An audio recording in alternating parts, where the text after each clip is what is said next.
Hello dear students, welcome back to English for today. نو زه کوونکو بیا هم ښه راغلاست د انګلیسي د نن لپاره پروګرام ته. دا د اسم موضوع په تیر پروګرامونو یا ویډیوګانو کې پای ته ورسېدله. رسیږو یو بل ډیر مهم بحث ته چې هغه عبارت دی له ورب یعنې فعل څخه. ګورئ زده کوونکو فعل یو ډیر مهم د اوپن کلاس المنټس یا د آزاد طبقې په عناصرو کې فعل یو ډیره بارزه ونډه لري. نو تاسې ویلی شو چې ورب چې دی is the heart of sentence، یعنې فعل چې دی دا د یوې جملې د زړه حیثیت لري. نو ګورئ موږ تاسې په وجود کې زړه څومره اهمیت لري، ډیر اهمیت لري. نو دغه فعل هم موږ تاسې په بعضو کتابونو کې داسې وایي چې verb is the heart of a sentence، یعنی فعل چې دی دا د یوې جملې د زړه حیثیت لري یا د یوې جملې زړه بلل کیږي. نو اصلا دغه فعل څه رقم تعریفولی شو یا کنسپټ څنګه جوړولی شو چې اصلا فعل څه شی دی. نو ګورئ ورب یعنی فعل یعنی کار کول، مثلا تدریس کول، خوراک کول، راتلل، تلل، پاڅېدل، کیناستل، تدریس کول، دا ټول څه شی دی؟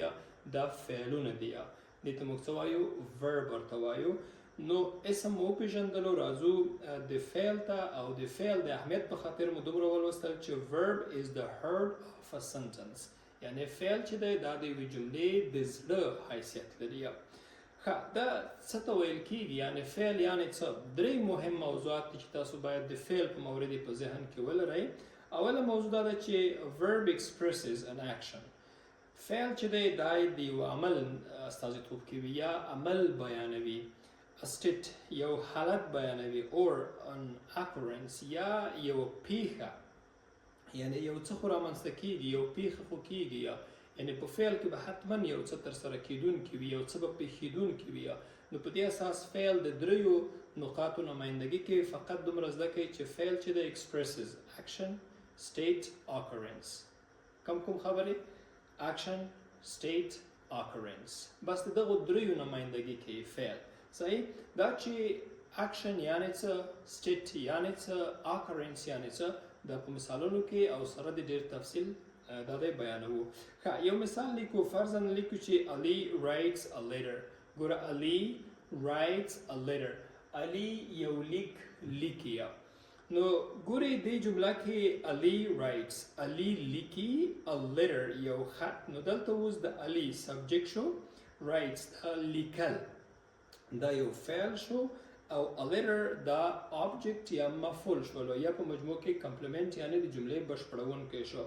نو دلته د write لیکل دا مونږ دغه write لیکل دا د اکشن نمایندګي کوي، یعنی دا د عمل فعل دی. نو دا اکشن ته راجع کیږي. او یا مثلا وایي چې she is happy، دی خوشحاله ده. she is happy، دی خوشحاله ده. دغه خوښي دا یو حالت دی چې په د اس په ذریعه باندې مونږ بیان کړ. د اس دلته په جمله کې مونږ ته چې ښایي دا مونږ ته state یعنی د حالت څرګندوي کوي. ترڅنګ یا state of being هم ورته ویلی شو. The accident happened yesterday. ګوره دغه پیښه وشوله یا ترسره شوله yesterday پرون. نو دا happened دا پیښیدل دا خپله یو occurrence دی چې د جمله کې د چی نمایندګي کوي، یعنی دا پیښیدل، دا پیښه یا دغه ټکر وشو کله؟ پرون. نو دا مونږ ته څه ښایي؟ د occurrence ښایي، دا مونږ ته د یوې پیښې استازیتوب کوي.